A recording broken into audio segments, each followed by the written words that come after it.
Buenos días. Egun on guztioi. Vamos a dar comienzo a esta tercera jornada de este Congreso Familias, Adolescentes y Drogas. Me voy a presentar, ya que me han encargado moderar esta ponencia. Yo soy Nacho Rodríguez, director de Juventud del Gobierno vasco.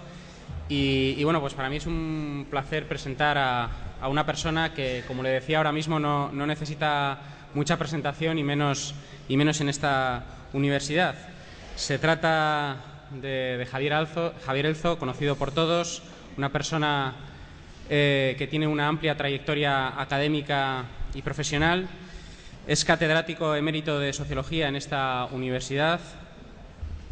Ha sido primer investigador para España del Estudio Europeo de Valores durante 8 años, desde el año 2000 hasta el 2008, y es, como digo, un investigador social que trabaja preferentemente los temas de valores, religión, juventud, familia y drogadicción. Además de numerosas publicaciones que tiene en todos estos ámbitos, es miembro fundador de la Sociedad Española de Toxicomanías, miembro fundador también de Proyecto Hombre Guipúzcoa, del Comité Científico de la Fundación Alcohol y Sociedad y colaborador habitual de la Fundación Ayuda contra la Drogadicción. También es miembro del Consejo de Excelencia de Eusko Ikaskuntza, de Innovask, y ha sido premio Eusko Ikaskuntza, Caja Laboral de Humanidades y Ciencias Sociales, en su edición de 2009. Actualmente está trabajando en el análisis de los valores del tiempo presente, en la dimensión socio-religiosa del catolicismo europeo y en la incidencia de las nuevas tecnologías de la comunicación en la construcción y transmisión de valores. Y hoy nos va a hablar de los adolescentes en un mundo en transformación. Así que, sin más, os dejo con él. Javier. Muchas gracias, Nacho.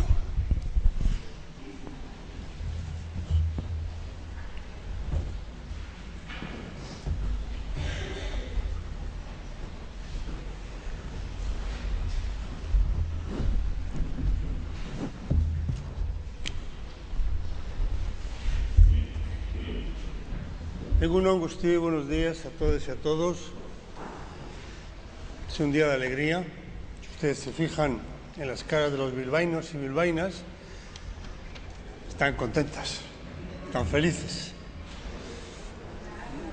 Ha ganado 2-0 el Atleti. Y buena falta que les hacía, porque hay que ver cómo estaban en la Liga. La Real Sociedad de San Sebastián está por encima de ellos. Y eso es algo que realmente les puede, ¿no? Tiene, sin embargo, una pizca, Teresa, una pizca de pena, porque al abrir el periódico de hoy se van a encontrar con páginas y páginas y páginas y páginas del Atleti. Y yo no sé si han hablado de ti en el periódico de hoy, en serio. No sé si han hablado de este congreso. ¿Han hablado? Menos mal. Bueno, pero un poquito menos que el Atleti, ¿verdad? Bueno, bienvenidos y bienvenidas a este último día. Estaré ya cansados. A mí me han pedido esta conferencia, que es Adolescentes en un mundo en transformación. Uno puede decir cualquier cosa, porque con un título así, ¿verdad? Pero yo tengo un texto escrito, que lo tenéis en el pen, pero como me dijo ayer Juan Carlos, nadie espera que lo vayas a leer, y es verdad, no lo voy a leer. Sería aburridísimo. Y voy a mantener el esquema del discurso, hablaré hasta que tú me pares, 10 minutos antes me paras, así, paz, para que podamos luego tener un momento de intercambio al menos.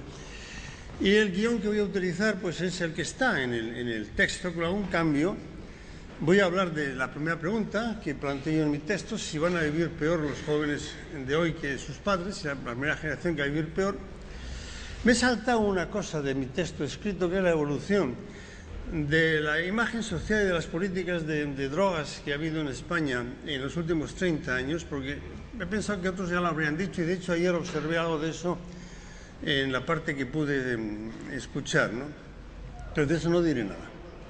Sin embargo, sí hablaré del movimiento 15M, que está en el texto que os he dado, y del tema de la reflexión tecnológica. Entonces, al hablar de los jóvenes de hoy en día, pues voy a abordar de dos grandes cuestiones. Uno es si realmente el 15M, en qué consiste, ese movimiento que existe, qué es lo que se puede decir de eso, en qué contexto se mueven. Por eso he puesto del poder político de las redes, y luego hablaré un poco del tema de Internet. Si me da tiempo, que no me temo, hablaré un poco de eso que está muy abajo del todo, eso que pone ahí de la potestas a la autoritas y el discurso sobre el feminismo, que si me da tiempo, pero me temo que no. Y bueno, pues hasta donde lleguemos. Entonces empezamos con la primera cuestión de si vivirán peor sus padres, vivirán peor que sus padres los jóvenes de hoy.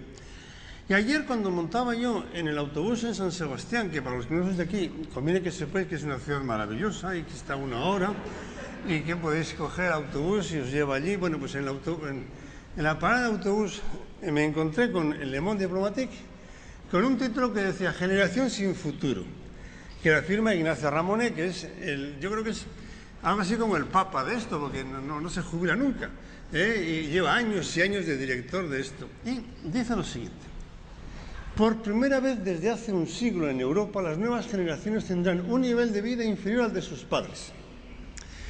El proceso globalizador neoliberal brutaliza a los pueblos, humilla a los ciudadanos y despoja de futuro a los jóvenes.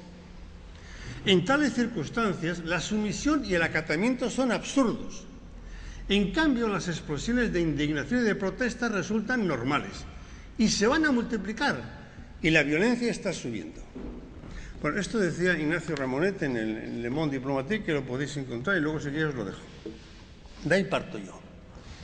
Y en efecto, según la encuesta de población activa de julio de este año, en España había un 46,12% de jóvenes en paro, menores de 25 años, que era una cifra similar, aunque un poquito menor, que la del arranque del 94, que era del 46,27%. Esta es la evolución del paro juvenil en España. Como veis, tengo un puntero, pero no marca, porque como esa luz refleja, no puedo marcar el puntero. Pero como veis, la evolución del paro es enorme, y es llamativo observar cómo en el año 2006, que fue ayer mismo, el paro en España era del 8,5%. En Euskadi se hablaba de paro técnico, entonces, bueno, no voy a empezar a discutir cómo hemos pasado en tan poco tiempo a la situación actual, pero esa es la realidad.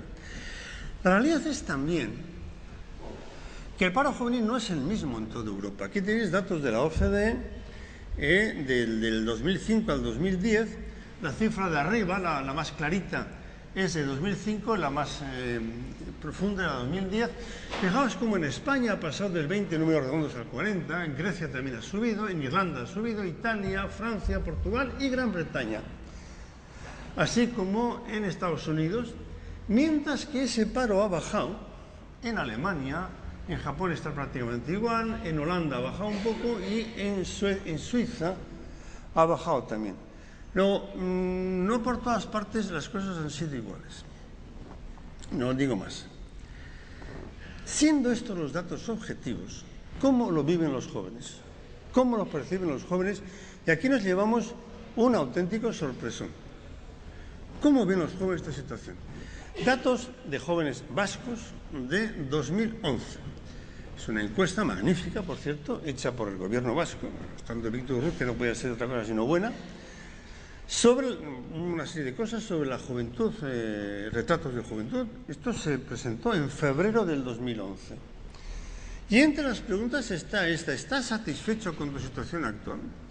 Y nos encontramos con esta extraordinaria respuesta, de que el 75% de los jóvenes vascos de 15 a 29 años están satisfechos, el 15% satisfecho o insatisfecho, y el 9% están insatisfechos. Evidentemente esto varía un poco con la edad, y los que tienen más edad, de 26 a 29, la última columna a la derecha, pues hay solamente, entre comillas, 2/3 que están satisfechos, solamente 2/3. Cuando miran las expectativas de futuro, ¿qué futuro tienen los jóvenes vascos? ¿Cómo se miran ante el futuro? Y lo ven mejor el 64%, lo ven igual el 22% y peor el 8%. No deja de quedarse sorprendido con estas cifras, ¿no? ¿Qué es lo que pasa, no? Esto son muchos números, y claro, es una pregunta que la habéis visto en el CIS muchas veces, de cuáles son los principales problemas, Y como veis, los principales problemas son problemas ligados al mercado del trabajo y a los problemas económicos. Lógicamente, a medida que vamos más a la derecha, es decir, los que tienen más edad, estos problemas se acrecientan. Y claro, en los que tienen de 26 a 29 años, un 74% dice que el principal problema es un problema ligado al mercado del trabajo. Bueno, no puede uno no dejar de hacerse la pregunta, es decir, ¿a qué están respondiendo? ¿A su situación o a lo que pasa en el mundo, a lo que se cuece en el mundo, a lo que se dice, a lo que lee en la prensa? No puede no dejar de hacerse esa pregunta, ¿no? No voy a deciros, fijaos, los únicos problemas que importan son el mercado del trabajo, los problemas económicos y la vivienda, que varía mucho, claro, los que tienen de 26 a 29 años, que son aquellos del fondo, pues hay, pues 1 de cada 3 señala problemas de vivienda, 1 de cada 3, 1 de cada 3. Y los que está abajo, fijaos dónde están las drogas. Las drogas es muy divertido, hay solamente un 1% que dice para quién las drogas son importantes. Y de ese 1%, los que más les importa son los de 15 y 17 años, probablemente porque les están machacando en los colegios sobre la importancia de la droga. Y los de 18 a 21, un 1%, pero los que tienen ya de 22 a 29 años, 0%. A nadie les ha pasado el tema de la droga, no les importa nada. Como a la inmensa mayoría de la población. Es un problema solamente de los jóvenes, como a la inmensa mayoría de la población. Ha pasado de moda, la sociedad ya ha integrado el tema de las drogas, forma parte del paisaje, como forma parte del paisaje, pues todo lo que queráis. Datos de jóvenes españoles son las últimas tablas que os presento. Estos son de la Fundación Santa María, una institución que hace mucha investigación desde hace muchos años. ¿Cuáles son los problemas más importantes para los jóvenes españoles? Claro, cuando uno ve una serie temporal del 99 al 2010, si os fijáis, la última columna de la derecha, que es la diferencia entre 2010 y 99, veis cómo el paro aparece menos importante, las drogas menos importante, la falta de futuro, anda la leche. Estamos hablando de 2010. Estamos en plena crisis. El terrorismo se entiende afortunadamente, el SIDA se entiende afortunadamente. Todavía hay más problemas en la vivienda, en la seguridad ciudadana, que yo creo que es un constructo social, pero no me toca hablar de eso, es un constructo social. Y un poquito la inmigración, un poquito la inmigración. Luego, la pregunta... hay una encuesta mundial que no sé si conocéis, porque ha salido, yo lo vi por internet, pues por chiripa, tenía la referencia, esto no está en el texto, pero la referencia la podéis mirar, es fondapol.org, fondapol.org. Es una encuesta mundial, no a todo el mundo, se ha hecho en, ¿cuántos países se ha hecho? En 25 países, España incluida. Y los resultados que salen, no los voy a leer porque me lleva mucho tiempo, equivalen prácticamente a lo que hemos visto y la comparación con otros países equivalen con lo que hemos visto. El 78% de jóvenes españoles está satisfecho o bastante satisfecho con su vida. Son datos de la encuesta de 2011. Yo esto lo he sacado en marzo, abril de 2011. Me ahorro todos los demás. Luego, siguiendo con la pregunta de Ramonet y la mía, la que yo tengo en mi texto, es que estamos ante la primera generación que va a vivir peor que sus padres. A ser verdad lo que decía Fernando Conde, de que se ha roto, digamos, el contrato implícito que existía en la sociedad, según la cual yo te formo y luego te garantizo que vas a tener un puesto de trabajo. Es un tema muy interesante porque me llevaría el resto de la conferencia y lo dejo simplemente señalando que hay 4 preguntas que hay que plantearse y responder para dar respuesta a la pregunta global esta que me hago. Una, ¿qué comparo con quién? ¿Yo comparo a los hijos de hoy con sus padres de hoy? ¿Yo comparo a los jóvenes de hoy con sus padres de hoy? Bueno, probablemente peor. Probablemente peor. Si yo comparo los hijos de hoy con sus padres cuando tenían la edad de sus hijos de hoy, yo ahí tengo mis dudas de que la cosa salga peor para los de hoy. No os olvidéis cómo estábamos en el año 94. La tasa de paro del 94, la he presentado antes, era mayor que la de ahora. Nos hemos olvidado de eso. Yo me acuerdo que España triplicaba la media de paro juvenil europea, triplicaba.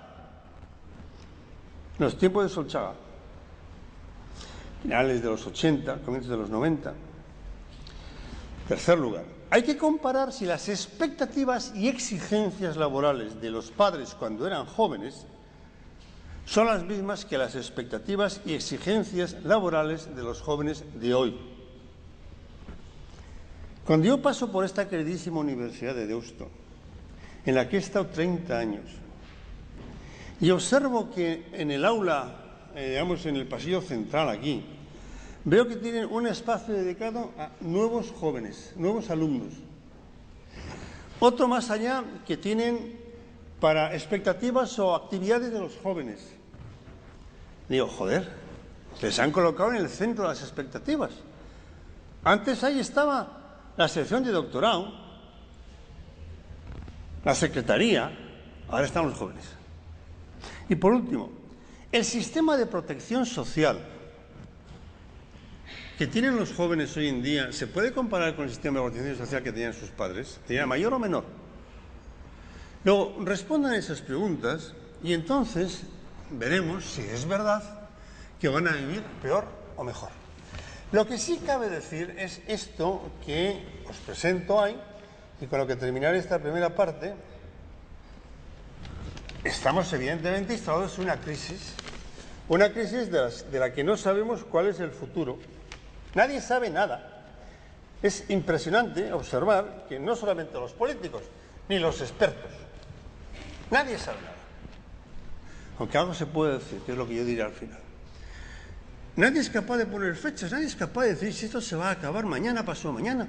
Todas las cifras que dan se van a hacer puñetas. Y cuando uno lee la prensa especializada o cosas tan serias que tenemos antes como Le Monde, y uno hace un recuento de todos los editoriales que lleva publicados Le Monde en los últimos meses sobre la crisis, al final ellos mismos se dan cuenta, ¿pero para qué seguimos escribiendo si no sabemos qué decir? Sin embargo, la sociedad es cada vez más meritocrática y aquí sí que hay un cambio. Aquí sí que hay un cambio. A pesar de una ideología igualitarista, sin embargo, la sociedad se está haciendo cada vez más meritocrática. Aquí es una de las tantas contradicciones. Lo que vivimos en una incertidumbre total. Yo creo que hoy los jóvenes no saben, o sea, cuando yo veo a mis propios hijos que tienen un puesto de trabajo, les digo, oye, que esto no es para siempre, que pasó mañana te puedes estar en la puta calle. Y aquí retoma a Ramonet con mi acuerdo absoluto, dice: ¿hasta cuándo se puede seguir aceptando que la especulación financiera imponga sus criterios a la representación política? ¿Qué sentido tiene la democracia? ¿Para qué sirve el voto de los ciudadanos si resulta que a fin de cuentas mandan los mercados? Este es el fondo del problema. Este es el fondo del problema. Y por lo visto nadie es capaz de poner el cascabel al gato. Y no va a ser un pobre profesor de provincias jubilado, aunque emérito, el que venga a decir cómo se soluciona ese problema, pero en ese contexto van a crecer nuestros jóvenes. En el de la incertidumbre, en un sistema de valores que está basado en un trípode, que lo mostramos en una encuesta de valores aquí, que son el dinero en primerísimo lugar, la salud y la seguridad. En el movimiento 15. Hay pocos estudios, y si los hay me los decís. Yo traigo este, que es de la Universidad de Zaragoza, que es un estudio que hicieron entre 87.000 usuarios entre el 25 de abril y el 26 de mayo. Usuarios en Internet. El 52% había sido generado por el 10% de nodos usuarios y puntos de partida. Hubo unos picos después de los acontecimientos de la Plaza Cataluña, ¿os acordáis? Que la policía entró en tromba y los quiso echar, aquello levantó un pico y subió el asunto. Y el último día, ese 52% de mensajes lo generaba un 1% de nodos. Es muy importante este dato. Porque quiere decir que un movimiento que en realidad está muy extendido, que abarca a mucha gente, en el tiempo es sostenido por un 1% de nodos o usuarios o gentes que van generando información, ¿no? Esta foto, este gráfico que hace la Universidad de Zaragoza es muy revelador y muy interesante. ¿Quiénes eran esos nodos? ¿Quiénes eran los que estaban alimentando en base básicamente a la acampada de sol? Y aquí os veis quiénes están. Bueno, pues tenéis el PSOE, RTV, la acampada de Granada, la acampada de Barcelona, Buenafuente, por lo visto el bleu de Buenafuente estuvo muy enrollado con esa historia. Ana Pastor, de TVE, el diario El País, El Mundo, Intereconomía y Pachi López. ¿Lo veis por aquí, Pachi López? Fue uno de los principales. Ayer me lo decía Teresa. Y es verdad, aquí está. Ya que lo digo sin la más mínima acritud. En absoluto, todo lo contrario. O sea, ver que gente, digamos, de vertiente pública se dedica y entra en contacto con estas cosas. Yo no sé dónde saca tanto tiempo, eso es otro problema, pero yo como soy ya viejecito, pues me canso muy pronto. Pero esto es, digamos, el estudio que tengo. Bueno, la semana pasada estuve en Madrid en otra conferencia y aproveché para ver libros y me encontré en la librería, la Casa del Libro, que hay pues todo un panel enorme de libros del 15M, tampoco hay gran cosa, pero hay un panel enorme, algunos libros 3 veces puestos para que parezca que hay más, ¿no? No cogí ninguno de reflexión, no, porque no me importa, lo que diga Ramoneda me interesa, lo que diga Taibo me interesa, pero quería ver las voces de lo que decían ellos mismos, ¿no? Y hay un librillo pequeño, traje 2 completos o 4 libros, y uno es de este Jon Aguirre, Sach, no sé, es una mezcla, digamos, de vasco-catalán, supongo que será. Y él dice, en este momento los mecanismos fundamentales son 2, las iniciativas populares y la movilización. Los políticos no están haciendo bien su trabajo. Vamos a explotar los mecanismos que capacitan a la ciudadanía para tomar parte en decisiones políticas y públicas. Ese es un primer objetivo muy claro del movimiento 15M. Hace falta otra forma de participar en política. Los políticos no están haciendo bien su trabajo. Yo creo que son injustos con muchos políticos. Os digo, yo no soy político, ni tengo ningún familiar político, pero son injustos. Hay muchas capas sociales o entidades o lo que sea en el país que se merecen bastante más, digamos, la crítica que los políticos en general. Pero bueno, y la segunda cosa que dicen, que aparece en muchos sitios, es esto que voy a leer. No somos mercancías en manos de políticos y banqueros. Con este lema, la rebelión de los indignados coloca en el eje de la crítica a la actual clase política por su complicidad y servidumbre ante los poderes políticos y financieros y a estos últimos. Entonces, yo creo que el movimiento 15M son muchas cosas, pero si yo tuviera que resumir en 2 objetivos mayoritarios, prioritarios, es decir, queremos otra política, queremos otra democracia, de ahí que otro de los signos de ellos sea democracia real ya. Es otro, digamos, de las fórmulas para hablar. Y en segundo lugar, una apuesta muy clara en contra del mundo de los mercados y de la tiranía de los mercados, con lo cual recoge el planteamiento es anterior al planteamiento de Ramonet. Yo reflexiono sobre esto, y esto lo tenéis en el texto. Yo creo que el 15M responde a un caldo de cultivo de una especie de cabreo generalizado, o al menos muy extendido, en determinadas capas de la juventud y de la sociedad, no en todas. No en todas. Porque si fueran todas, no nos saldrían esos porcentajes de jóvenes que dicen que están contentos y que ven su futuro, pues no tan mal como parece que está. Entonces, falta una cosa muy importante por hacer, faltan, como siempre, estudios empíricos, como siempre, y hechos por personas de diferentes colores ideológicos, porque yo tengo los míos, y otros tienen los suyos. La neutralidad sociológica no existe. Solamente existe la objetivación de la subjetividad. Lo único que se puede ver es objetivar la subjetividad. Bueno, pues yo aquí digo que aquí yo veía tres categorías de personas. Por una parte, los jóvenes que están en paro y que realmente quieren otra sociedad. Hay también gente mayor. Hemos visto gente mayor. Yo he estado en la Plaza Cataluña, he estado en San Sebastián. Y allí no había solamente jóvenes, había gente mayor. Y he visto por la televisión lo de Sol. Y luego estaban también los que se haga lo que se haga, se diga lo que se diga, están allí para protestar. Nosotros esto lo habíamos detectado, sobre todo el primer colectivo, el más importante, el que ha generado 15.000, en una investigación de la FAD, aquel señor y yo, en un estudio del año 2006, que es Jóvenes, Valores, Drogas, que lo presentamos en diciembre del 2006 en la Casa Encantada o Encendida, una de las dos. Encendida, no sé si es Encantada o Encendida. Allí sacamos una tipología que es esta que os presento aquí muy rápidamente, donde este colectivo que está aquí arriba a la izquierda, alternativo, ese es el colectivo que está en la base del 15M, al cual a veces se le pega este que está aquí abajo, que es el incívico desadaptado. El alternativo es ese joven que en muchos momentos son universitarios o al menos de estudios superiores, que están muy concienciados, que quieren otra sociedad, que no aceptan ese tipo de sociedad y protestan, luchan, se manifiestan, tienen sus símbolos propios, pero a diferencia de estos de aquí abajo es el no por el no. Voy a decir la palabra antisistema, pero el de arriba también puede ser antisistema, pero es un antisistema que quiere construir, un antisistema que quiere hacer otra cosa, un antisistema que quiere llegar a un sitio.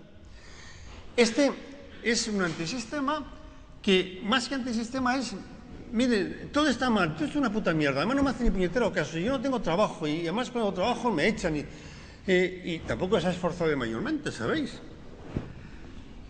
Ese chaval que con 16 años, si podía, se salía, porque le daban 500, 600 euros, se compraba la moto y se llevaba a la chica guapa. En España hay en este momento 900.000 parados de esta categoría. 900.000. Y no hay estallido social. Porque más que el sistema de bienestar social, gracias, hay que decirlo, yo no soy del PSOE, gracias al PSOE sigue funcionando. Sigue funcionando, hay una base mínima que está ahí, que sigue funcionando. Tenemos 900.000 parados, ¿dónde están? Esos que han salido y que salieron del mercado digamos, de la enseñanza antes de tiempo y no tienen formación. Entonces, aquí están estos alternativos y los incívicos. Yo creo que la virtud fundamental del 15M es el aldabonazo. El aldabonazo que ha supuesto a una sociedad dormida, resignada, placentera, y que en el fondo lo que está pidiendo a la administración es que le saque las castañas del fuego. El mal endémico de la sociedad española, el mal endémico, es que es una sociedad que se ha acostumbrado a que resuelvan los problemas en las administraciones y se ha creado una especie de corriente de pensamiento donde dicen, a mí que me resuelvan las cosas. ¿Y qué hace la administración? Y no salimos de ahí. Y ahora, en este momento no se puede decir nada porque estamos en campaña electoral. Entonces, la campaña electoral no se puede decir nada. Se puede decir, pero no hacer caso, es lo inteligente. Yo creo que hay dos escollos que tiene que superar el movimiento 15M. El primer escollo, creo que en parte lo han conseguido. Y es que el colectivo de aquí abajo no les come la tostada. Conseguir que este colectivo, los incívicos desadaptados, no les coma la tostada. Han tenido hechos puntuales, pues por ejemplo, lo que pasó en Barcelona cuando la inauguración del Parlamento. Ha habido algunos hechos puntuales, pero normalmente eso no ha ocurrido. O sea, han conseguido mantener lo que era. Tampoco es un movimiento de drogatas, lo cual no impide que el colectivo de los... ¿Cómo lo llamábamos aquellos? Esto es el alternativo. les gusta el porreta, pero han sabido decir que no quieren aparecer en las acampadas como unos porretas, que no quieren aparecer, ni hay botellones, ni hay porretas, aunque les guste el porro y el botellón. Lo cual hay que señalarlo. El segundo escollo es más complicado. ¿Cómo se pasa de una reflexión en la Plaza del Sol o en la Plaza Cataluña o en una manifestación por aquí y por allá o en una sentada por aquí y por allá en una construcción de una alternativa que sea viable y que tenga continuidad y que eso realmente no se quede en un desahogo, en lo que he dicho, en el aldabonazo, en un decir esto hay que mover? Bueno, ese es el gran reto. Ese es el gran reto del 15M. ¿Qué va a pasar? No lo sé. Pero parece claro que tendrán que buscar algunos órganos de representación. Hará falta que de vez en cuando pues se reúnan. Pueden hacer reuniones por internet. Algún día tendrá que sentarse a hablar y a decidir cosas y luego buscar una representación en la sociedad. Dejo aquí el 15M para hablar un poco del tema de internet, que es otro contexto nuevo en el que están creciendo nuestros jóvenes.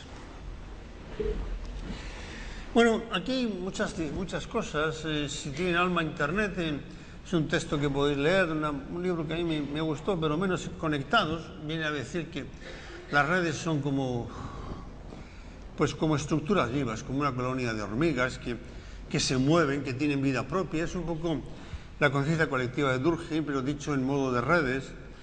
Pero dice una frase, dice que claro, estas redes a veces transmiten cosas negativas, pero en general es positivo. Y es normal que haya cosas negativas, pues como también en los virus humanos hay cosas negativas, pero en general el organismo es positivo. Luego hay una primera visión muy positiva, muy favorable a las redes, que tienen su alma propia, que tienen su forma de ser. Dicen, hombre, ¿quién se conecta con quién? Bueno, pues los buenos con los buenos y los malos con los malos. Bueno, no lo dicen así, pero... entonces, desde esta perspectiva de conectados, cabría de hacer aquello que cuando nos preocupaba mucho el botellón y todo el mundo estábamos por el botellón, y venían los padres y nos preguntaban, oiga, ¿y qué hago con mi hijo con el botellón? Y les decíamos, fíjese usted que hay botellones y botellones.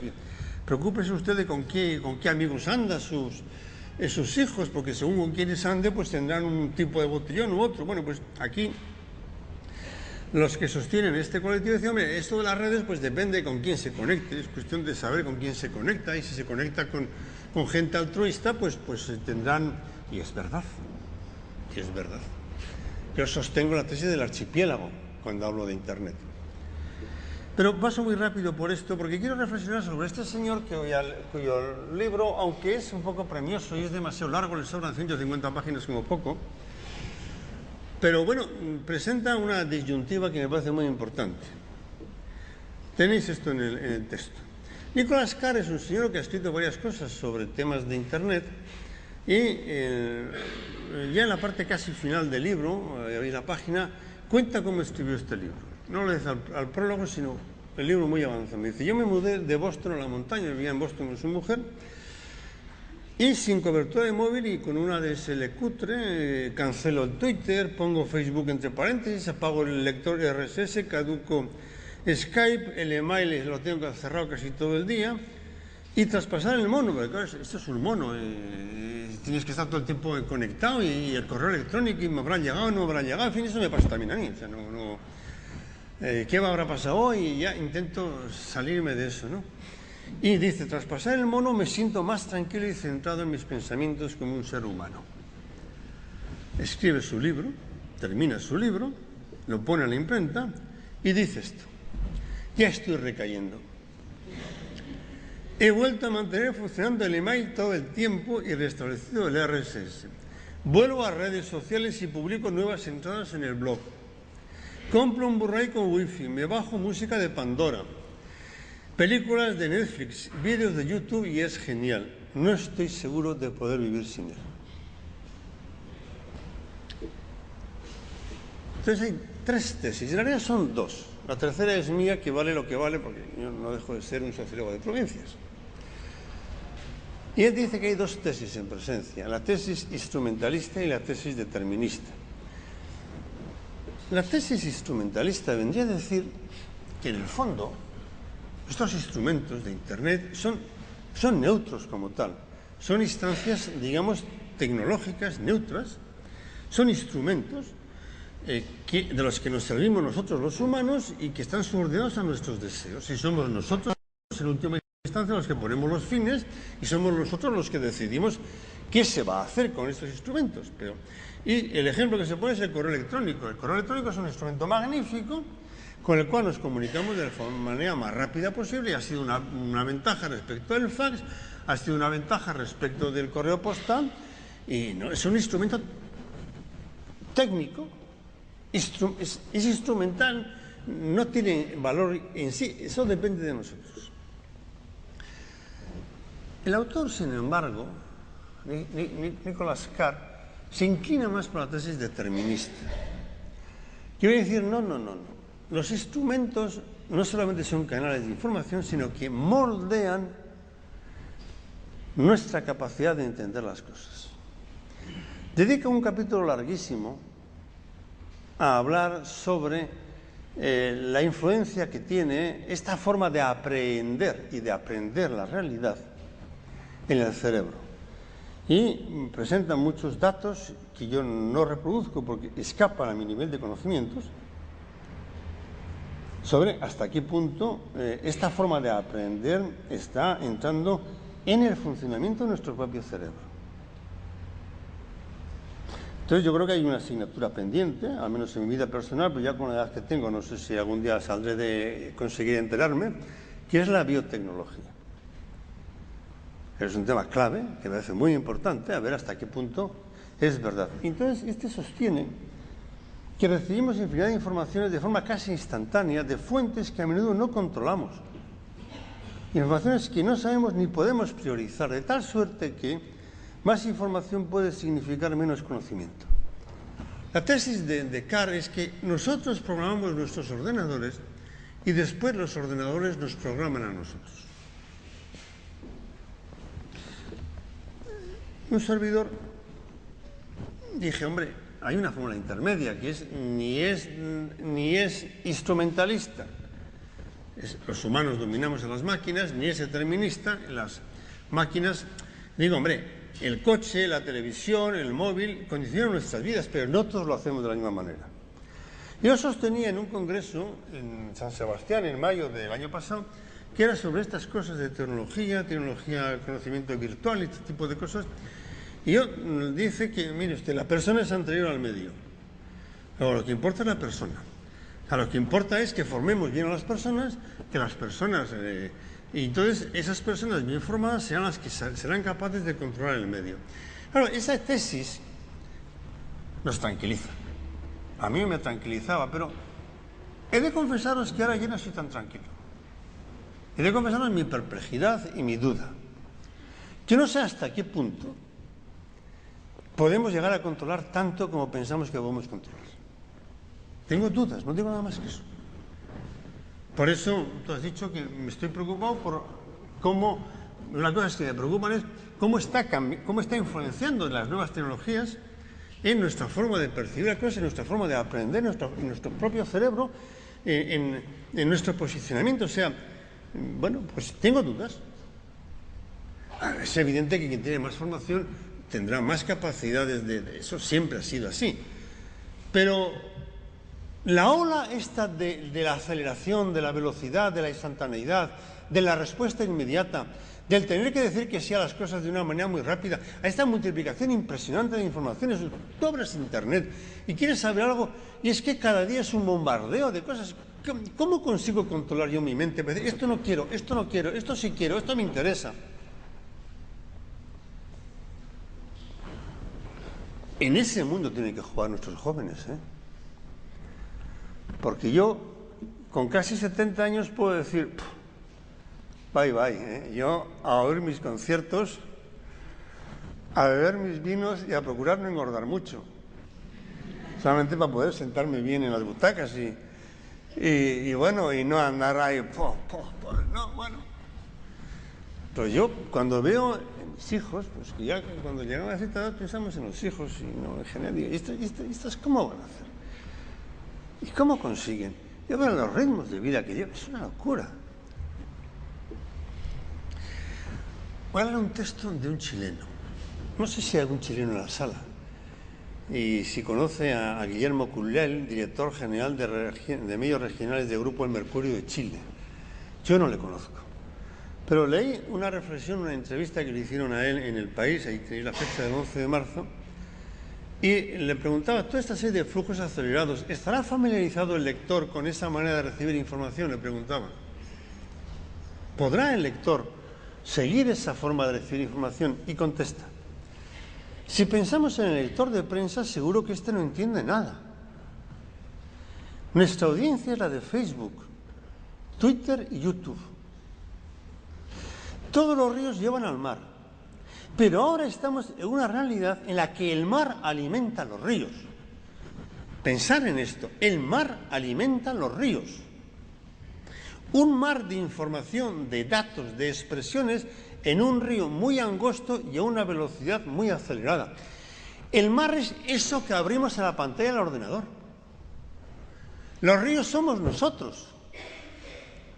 Y la imagen de Cullell es que los hombres y mujeres hasta ahora estábamos trasladando, digamos, la información al mar con nuestros conocimientos, pero a nuestro ritmo.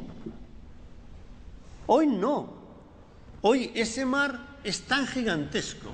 Ciertamente proviene de datos nuestros, pero claro, antes nos enterábamos de lo que decía pues el de San Sebastián, lo que decía el de Bilbao. Pero es que ahora instantáneamente yo sé lo que está pasando en cualquier parte del mundo. Y toda esa masa me llega a un río angosto que es mi capacidad de entender las cosas. Mi capacidad de asimilar las cosas. La capacidad de los homínidos para entender las cosas. Los que usamos redes, continúa Cullell, aunque yo con Twitter soy más austero por tiempo y por autocensura, vemos que hay un caudal en el que lo que importa es el instante. No me interesan los tweets de ayer, mis posts o páginas de Facebook de hace 2 días. Puedo abarcar lo de las últimas 3 horas. Lo demás se me escapa. La audiencia tiene ese entrenamiento porque lo está generando a la vez. La audiencia tiene ese entrenamiento porque lo está generando a la vez. Y esa es la tesis que sostienen pues, los de Conectados y los que sostienen la tesis instrumentalista. Es que la audiencia se acostumbra a esto. Y la audiencia se acostumbra a esta instantaneidad. Y el que no se acostumbra a esta instantaneidad sale fuera del sistema, de alguna manera. O forma una isla aparte. Esta audiencia tiene la capacidad de comprender una oferta a esa velocidad mucho más que el lector de papel. Sí, es verdad.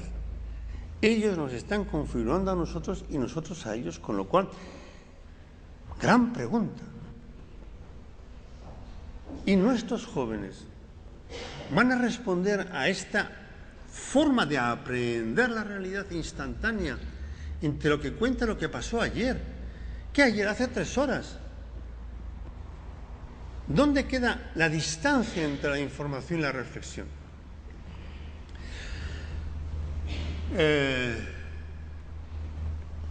Se va a faltar Sisquito. Amagosto, 15 minutos. Bueno, hasta donde lleguemos. Esta es otra idea, es mi idea del archipiélago, que Habermas también lo ha dicho, que hay una fragmentación. Todo esto de Internet, de la comunidad universal, es un cuento chino. Es una fragmentación constante. Eso cuando me dicen a mí, es que de pronto hay un chalao de, no sé si era Twitter, uno de esos, es que hay 800.000 jóvenes españoles que están en este momento discutiendo Bolonia a través de las redes sociales. ¿Estáis tontos o qué? ¿Es que 800.000 jóvenes discutiendo Bolonia? ¿Qué coño hay 800.000? Puede haber 800.000 jóvenes metidos en Internet, cada cual con sus compañeros de al lado discutiendo, si queréis, de Bolonia, cosa que dudo, pero en fin. Pero cada uno con los suyos, por Internet. Yo recuerdo una anécdota que me contó un periodista de aquí, de Bilbao, del Correo, un amigo mío, que me decía que él estaba asombrado de ver cómo las comunicaciones eran virtuales. Y contaba una anécdota que era muy divertida. Había dos chicas, podían ser chicos, no me metáis en líos feministas, que bueno. Había dos chicas que estaban en la plaza aquí en la Casilla, que es un parque muy bonito, precioso, que está aquí. Y estaban sentadas y cada una tenía encima pues un ordenador. Y decían, bueno, ¿estarán hablando? Pues no sé, pues ¿con quién no? Estaban hablando entre ellas a través del ordenador. Se estaban comunicando a través del ordenador.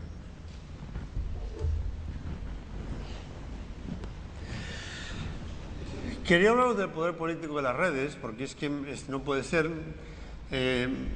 porque en este mundo también van a crecer los jóvenes.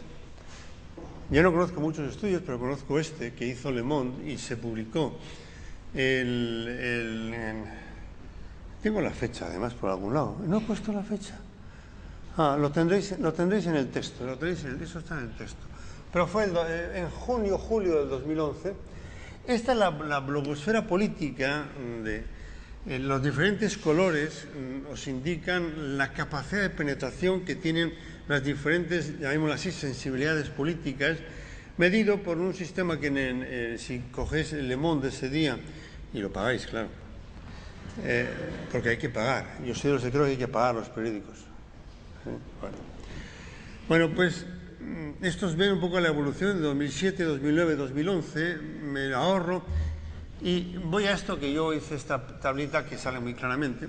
La extrema izquierda ha bajado del 5,8% de presencia al 3,1%, mientras que la izquierda ha subido del 38 al 43%. O sea, la izquierda se ha recentrado, siendo de izquierda, que son literalmente algo mayoritarios según cómo se cuenten. Pero coger abajo del todo y veis la derecha pasa del 20,5 al 16,3%, pero la extrema derecha aumenta su presencia en Francia del 2007 a 2011 del 4,9 al 12,5%, se multiplica por 2,5, casi 3%.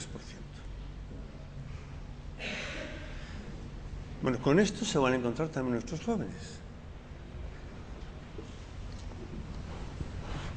Hay un libro que supongo que algunos lo habréis leído porque se lee de un tirón además y está muy documentado, que es La Primavera Árabe, que se publicó en junio de este año en la editorial, en la Alianza Editorial, creo que es. Tenéis la referencia exacta de mi texto. Por Tajal Ben Yehun, si lo pronuncio mal, os pido perdón. Está casi al final, es la tesis de él. Dice, los jóvenes protagonistas de la primavera árabe, han visto que tienen la posibilidad de vivir mejor, de acabar con las dictaduras, de recuperar algo de dignidad. ¿Cómo? ¿Con qué instrumentos? Y dice, mediante el simple hecho de comunicarse, intercambiar ideas, proyectos. Está hablando de los jóvenes de Túnez, con detalle. De los jóvenes, bueno, de detalle, 100 y pico páginas tiene el libro, estas son prácticamente las últimas páginas. Jóvenes de Túnez, de los jóvenes de Egipto. Está hablando de los jóvenes de Siria, está hablando de los jóvenes de Líbano, está hablando de los jóvenes de Yemen, está hablando de los jóvenes de Marruecos. Tiene una cierta... Bueno. Y dice, el mundo es inmenso, pero ahora está al alcance de la mano, de un simple clic. El tiempo ha cambiado de ritmo desde que la información se difunde casi en tiempo real. Todo el mundo habla de la influencia que tiene Internet en los jóvenes, bueno, pues a la hora de movilizarse, y es evidente que el 15M ha hablado de esto, ha insistido en la importancia de que pueda tener la red. En efecto, hay una persona en Francia, no le he traducido al castellano, los blogs, los forums, son espacios de intercambio, son los ágoras de los tiempos modernos. Yo quiero preservar la red de todas las tentativas de control de los enemigos del debate. Es preciso restaurar, preservar y santuarizar, no encuentro otra palabra mejor para decirlo en castellano, la libertad sobre Internet. ¿Sabéis quién es MLP, que está ahí? Marine Le Pen, la responsable de la extrema derecha francesa. Perdona que haya jugado un poquito con vosotros, sacándoos un texto de Benjul y el de Marine Le Pen, pero en el fondo esto va a depender de lo que hagamos nosotros. Bueno, tengo que ir terminando. Pensaba hablaros de la importancia de esto a través de una investigación en Francia sobre de los de acogida. Esta encuesta, para saber, yo os recomiendo esta encuesta, que la tenéis en mi texto, la referencia exacta. Esta encuesta se ha hecho en toda Europa, la ha dirigido en toda Europa, no, en 20 y pico países europeos, no sé cuántos, 25 países europeos. Lo ha dirigido la London School of Economics. En España lo ha llevado a cabo la Universidad del País Vasco, Mayalen Garmendia y Carmelo Garitano-Indea. Y bueno, yo aquí me refiero a todas estas cosas que hay por aquí, las nuevas culturas que están entrando, en las que están viviendo los jóvenes, la nueva cultura en la que están viviendo, el papel de Internet. Yo pensaba hablaros de la protesta a la autoridad. Estuve el año pasado, la semana pasada, en Madrid, hablando un poco de esto, de este tema, cómo entender la autoridad, pero me lo salto. Quería hablaros de un discurso sobre el feminismo, la filiación y la maternidad, pero me lo salto, porque esto me llevaría... todo esto me lo salto. Sí os recomiendo vivísimamente que leáis el libro de Gösta Spin Andersen, Los tres grandes retos del estado de bienestar. Os recomiendo vivísimamente que leáis ese libro, porque la importancia del primer año de vida, todo esto, el precio de la educación. Y yo quiero cerrar con algunas preguntas, pero como ya me he pasado del tiempo, voy a irme directamente al final. Esta es mi última transparencia. Y luego hablamos un poco. Traigo aquí una reflexión de Jean Daniel para terminar. Jean Daniel, muchos no sabréis quién es, porque ya es mayorcito, todavía es mayor que yo. Es un argelino que ha hecho toda su vida en Francia. Y Jean Daniel ha sido muchos años director de una revista, Le Nouvel Observateur, una revista que podemos definir de centro izquierda. Es una figura muy importante en Francia. Aquí es mucho menos conocido. Y escribió un libro que se ha traducido al castellano, que es una especie de autobiografía de él, que dice «Cet étranger qui me rassemble». Dice, este extranjero que se me parece. Está hablando de sí mismo, citándose como un extranjero que se me parece a mí, ¿no? Y en ese libro, en el exordio de ese libro, digamos, en esa cita que muchas veces suelen poner en la primera página, está esta cita. Supimos que nuestra sola libertad es la conciencia. Es una cita del año 79. Supimos que nuestra sola libertad es la conciencia. Necesitamos en adelante aprender a llevar nuestra vida humana sin modelo y sin porvenir. Bueno, ¿por qué traigo esto aquí? Porque podríamos decir, bueno, todo esto que tú has dicho, Javier, no vale para nada. Si esto ya lo vivieron hace 30 o 40 años. Un hombre trae esta reflexión y dice, necesitamos vivir nuestra vida sin modelo y sin porvenir. ¿Nuestros jóvenes tienen modelo? No. Manifiestamente no tienen modelos. O sea, una cosa es clara, es que no tienen un modelo, tienen modelos. Es más, vengo sosteniendo hace muchos años que el modelo lo crean ellos. En la sociedad más autonormativa que ha existido, la juventud, perdón, quieren crear sus propios modelos sin tapa. Es una imagen que vengo repitiendo hace muchos años, ¿no? Sin porvenir. En todo caso, es con porvenir incierto, volátil, muy volátil. Eso no cabe la menor duda. No, ciertamente, en eso sí que se parece a Jean Daniel, sin modelo y sin porvenir.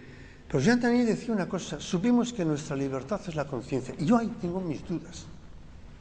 ¿Son realmente conscientes los jóvenes de hoy en día de que su conciencia personal, la suya, la que hayan sido capaces de forjarse ellos, esa es la que les va a posibilitar su libertad, si no quieren dejarse llevar por el flujo de lo que se dice, de lo que se piensa, de lo que es políticamente correcto. Esa es mi duda.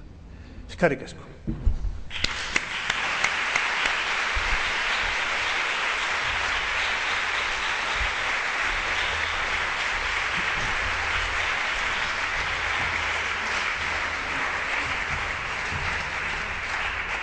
Muchas gracias, Javier, por tus reflexiones, y como yo creo que has lanzado muchas preguntas en el aire, y yo creo que en la sala hay mucha gente joven y que seguramente se ha visto en cierta manera interpelada, yo creo que vamos a abrir un pequeño momento para, bueno, pues para aquellas preguntas, dudas o reflexiones que queráis compartir, para que, bueno, en cualquier caso Javier pueda comentarlas. Así que si tenéis alguna duda, algún comentario, levantáis la mano y...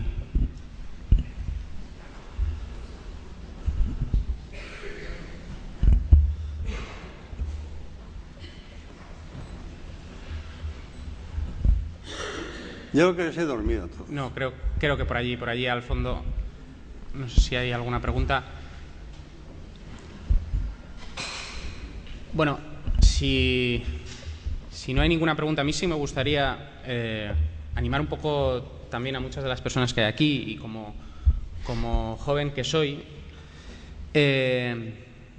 sí que es verdad que comparto contigo muchas de las reflexiones que has dicho, de que bueno, pues vivimos en una sociedad cada vez más incierta, y que los jóvenes, pues bueno, ante esta sociedad tan incierta, el porvenir que tendremos, pues no está muy claro. No es que vaya a ser mejor o peor, pero desde luego que no está tan claro como nos gustaría. Pero yo sí que me gustaría preguntarte, después de todos esos, y tú eres muy conocedor de muchos estudios y encuestas que se hacen, y como has comentado del movimiento 15M, si los jóvenes de hoy en día, ante esta situación, tienen el planteamiento claro de que pueden ser capaces de cambiar las cosas. Porque el movimiento 15M yo creo que sí que surge como una respuesta a un sentimiento bueno, pues de inconformismo, de decir que no estamos a gusto como están funcionando las cosas, pero yo no sé si son conscientes de que a través de sus movimientos, de los planteamientos que ellos puedan hacer, pueden cambiar las cosas. Yo hasta ese punto no sé si los jóvenes son conscientes de ello. Pues yo creo que hay, mi hipótesis hace mucho tiempo es que hay unos cuantos jóvenes que dirían que sí, que lo pueden hacer. Pues el problema es que son en minoría. En la tipología que os he presentado es un 15%. Es una tipología que no sale igual. Hemos hecho muchas. En Drogas y Escuela hemos hecho tipologías. Ahora estamos trabajando en Drogas y Escuela 8. No sé si vamos a hacer una tipología también esta vez. Parece que sí. Entonces, depende de lo que metas, pero es un grupo reducido. La mayor parte de la juventud, como la mayor parte de la sociedad, es una juventud de una sociedad acomodada, placentera, que acepta las cosas como hay. O sea, eso es así. Entonces, es una parte de la juventud. Este movimiento del 15M ya existía. Hay movimientos, por ejemplo, el movimiento de la desobediencia, el movimiento, por ejemplo, de la desaceleración, que está ahí, y además movimientos que hay congresos sobre el fenómeno de la desaceleración. Yo no he participado, pero he seguido a través de Internet. El movimiento, por ejemplo, el tema de fondo, ¿no?, del control del capital financiero por el capital productivo, o sea, ese salto, creo que es un acuerdo. Yo podría divertirme a sacar aquí citas del propio Sarkozy diciendo que hay que pasar del capital financiero al capital productivo, pero no ha servido para nada. Entonces, claro, uno ve la película Inside Job, que es otra película de obligado lectura, y uno dice, es que al final, ¿cómo es posible que todo el mundo esté de acuerdo o más o menos todo el mundo esté de acuerdo en decir que no es posible que el capital financiero mande sobre el mundo político o sobre el capital productivo y no pase nada, y no se consiga. ¿Cómo es posible que no se pueda controlar los movimientos, digamos, de capitales? ¿Cómo es posible que yo coja el autobús en San Sebastián para venir a Bilbao y me pidan el carnet de identidad a ver si yo soy yo?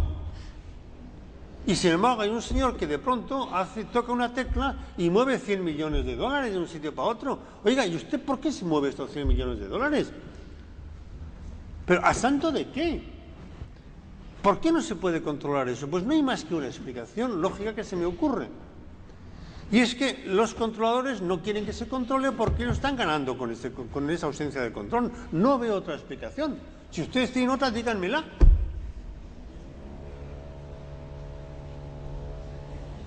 No, estamos en lo de siempre. Tenemos una sociedad de seguridades, una sociedad de controles.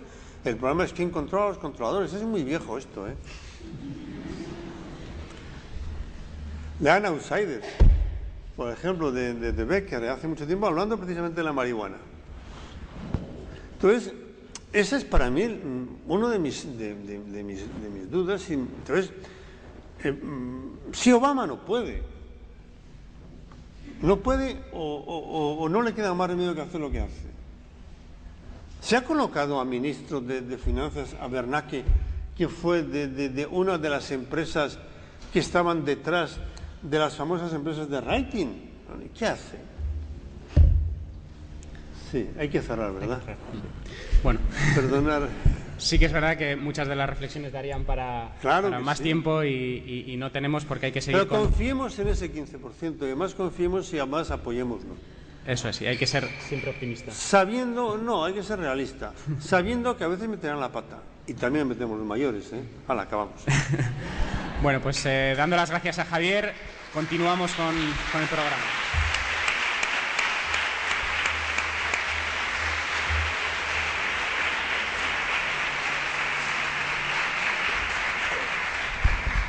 Bueno, para seguir con el programa, seguidamente tenemos las conclusiones que van a comentarnos el grupo de trabajo que han hecho los jóvenes. Así que